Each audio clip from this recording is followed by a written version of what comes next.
Ini saya mau berbagi motivasi ya untuk kita. Jadi ya sebelum saya sampaikan motivasinya, saya mau kasih tahu ini saya buatkan rekaman ini tiba-tiba aja gitu, sama kayak kemarin ketika buatkan video pertama sekali yang saya sempat buat di eh, di eh, TikTok itu, dan sekarang masih ada videonya di Instagram gitu. Itu saya baru pulang dari pasar tuh belum mandi gitu ya, belum mandi, tiba-tiba aja kayak sekarang ini terdorong untuk buatkan video gitu. Karena sama kalau kayak saya buatkan inspirasi, kalau nanti saya nggak buru-buru catat itu nanti bisa hilang gitu. Nah terus yang kedua kemarin yang pakai uh, uh, uh, tank top juga, kayak kemarin itu yang warna hijau ya, saya buatkan quote itu juga sore-sore, belum mandi gitu ya. Kalau sore masih lebih rapi dikit lah. Kalau yang pertama itu betul-betul dari bangun ke pasar terus tiba-tiba bikin video gitu ya. Nah ini juga yang ketiga ini ya apa adanya aja videonya gitu ya. Dan saya juga bukan mau uh, mau pamer apa dengan dengan pakaian seperti ini kan. Secara saya memang sedang aktif berolahraga gitu ya, nggak ada maksud mau pamer apa, terus juga badannya juga belum kebentuk gitu, dan juga nggak sedang bermaksud nggak sopan gitu. Cuma karena memang moodnya lagi dapat, ya udah saya lakukan, buatkan video aja gitu ya. Jadi ini sore-sore nih, biasa mau aktivitas gitu. Nah saya lagi pengen buatkan video, ya saya buatkan aja gitu ya. Nah jadi saya udah pernah juga bagi di sharing gitu ya, udah pernah bagi di sharing kalau saya itu sebetulnya kalau ngikutin daging tak jarang dilemahkan dengan melihat fakta kayak kita di TRC ini gitu ya, yang saya udah korbankan banyak gitu ya, waktu, tenaga, banyak kasih nasihat, tuntunan gitu ya. Tapi kok kayaknya itu secara jumlah gitu ya, secara jumlah gak memuaskan gitu ya. Pengennya kan kalau saya udah korbankan semuanya, udah all out melakukan semuanya, siapa sih yang gak mau kemudian banyak orang yang mendengarkan lalu ngikutin tuntunan kita gitu ya. Contohnya melakukan PAR gitu. Tapi selalu saya dihiburkan oleh firman Tuhan. Jadi sebagai bukti memang Tuhan itu selalu ada bersama dengan kita dan ngerti pikiran kita gitu ya. Kayak hari ini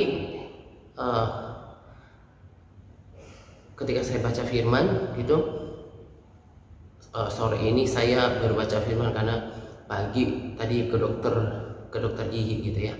Nah jadi ketika pikiran itu datang untuk melemahkan saya gitu ya, selalu saja firman Tuhan menjadi penghiburan buat saya. Baik ketika persoalan pribadi ada, ataupun tantangan pelayanan datang gitu ya, kayak yang coba melemahkan saya gitu ya. Kalau hitung-hitung kan dari apa yang saya korbankan, pengennya sih banyak yang dituntun gitu loh. Nah tapi apa yang saya baca itu Roh Kudus buat aku ngerti gitu, bahwa ini jangan dilebih-lebihkan ya. Saya cuma membahasakan dengan bahasaku sendiri gitu ya. Saya ingat gitu ya, saya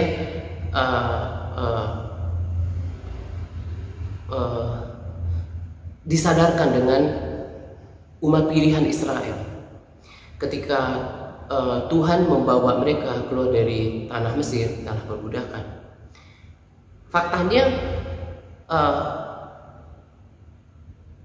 sekalipun mereka umat pilihan, tidak sedikit kan yang kemudian dimurkai langsung, binasa, mati konyol oleh murka Tuhan karena ketidakpercayaan mereka, pemberontakan mereka gitu ya. Nah,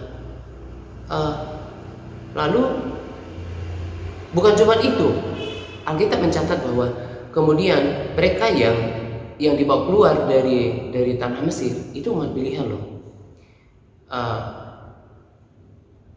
Tidak masuk ke tanah perjanjian. Itu lagi-lagi saya katakan umat pilihan. Tapi nyatanya hanya mereka yang lahir di padang gurun lah yang kemudian dibawa oleh Yosua masuk ke tanah perjanjian. Lagi-lagi saya katakan umat pilihan. Toh juga kemudian tidak sampai kepada tanah perjanjian karena ketidakpercayaan mereka, pemberontakan mereka, ketidaktaatan mereka tentunya. Nah, sejarah ini kemudian menguatkan saya gitu ya, bahwa jangan mau dilemahkan dengan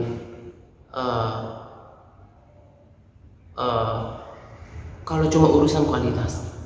Dari apa yang terjadi dengan sejarah di dalam firman Tuhan, itu kemudian memberikan pesan bahwa bukan jumlah yang Tuhan prioritaskan, bukan jumlah yang Tuhan perhatikan, tetapi kualitas gitu. Nah, jadi kalau dalam pelayanan gitu ya, saya dikuatkan dengan ilham Roh Kudus lah ya, tentunya dari firman Tuhan dibuat saya mengerti itu. Terus seide dengan pikiran Tuhan bahwa bukan jumlah, kalau jumlah yang Tuhan perhatikan udah diselamatin tuh semua orang Israel yang dibawa dari tanah Mesir, tetapi Tuhan melihat kualitas kekristenan itu sendiri, kualitas umat itu sendiri. Itu telah menghiburkan saya. Tetapi kenapa saya kemudian buatkan saya anggap cerita lah ya, cerita ini dalam video, kiranya membuat kita mengerti bahwa supaya kita lebih memperhatikan cara hidup kekristenan kita, bahwa Tuhan hanya peduli dengan kualitas kekristenan kita. Jadi sama seperti bangsa Israel, kemudian sekalipun mereka umat pilihan, kita juga kan dipilih karena kasih karunia. Tapi sikap Tuhan yang sama juga akan terjadi. Kalau kita menunjukkan ketidakpercayaan, ketidakpedulian terhadap kerohanian, kemudian juga berontak gitu ya, nggak sepenuhnya mengikut Tuhan, sama seperti Yosua dan juga Kaleb, maka tindakan Tuhan yang sama terjadi. Apa yang saya bagikan pada video ini telah terus mendukung saya untuk tetap fokus pada kualitas, seide dengan Tuhan bahwa Tuhan hanya peduli dengan kualitas umatnya sendiri gitu ya, bukan semata dengan jumlah.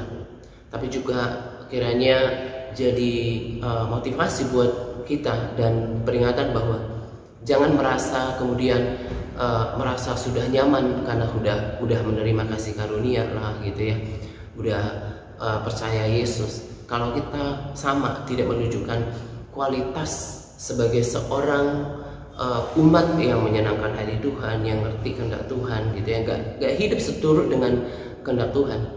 Kalau bagi saya pribadi, saya jadikan peringatan bahwa jangan berharap akan sampai ke tanah perjanjian surgawi.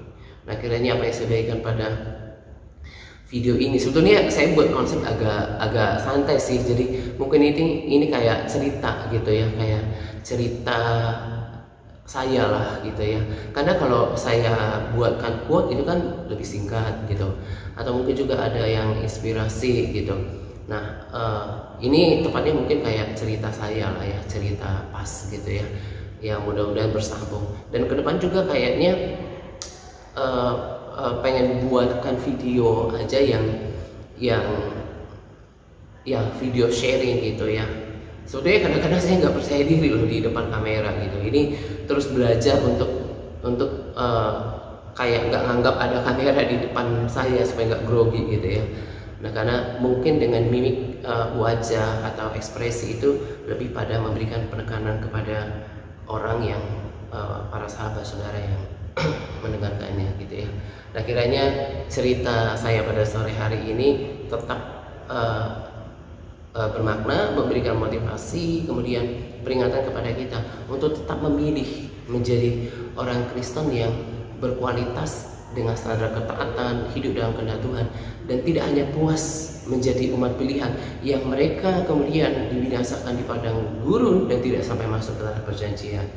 Nah, supaya masuk ke tanah perjanjian sama seperti Yosua dan Kaleb, harus mengikut Tuhan dengan sungguh-sungguh dan dengan segenap hati. Tuhan Yesus memberkati kita. Ini agak grogi di akhirnya. God bless.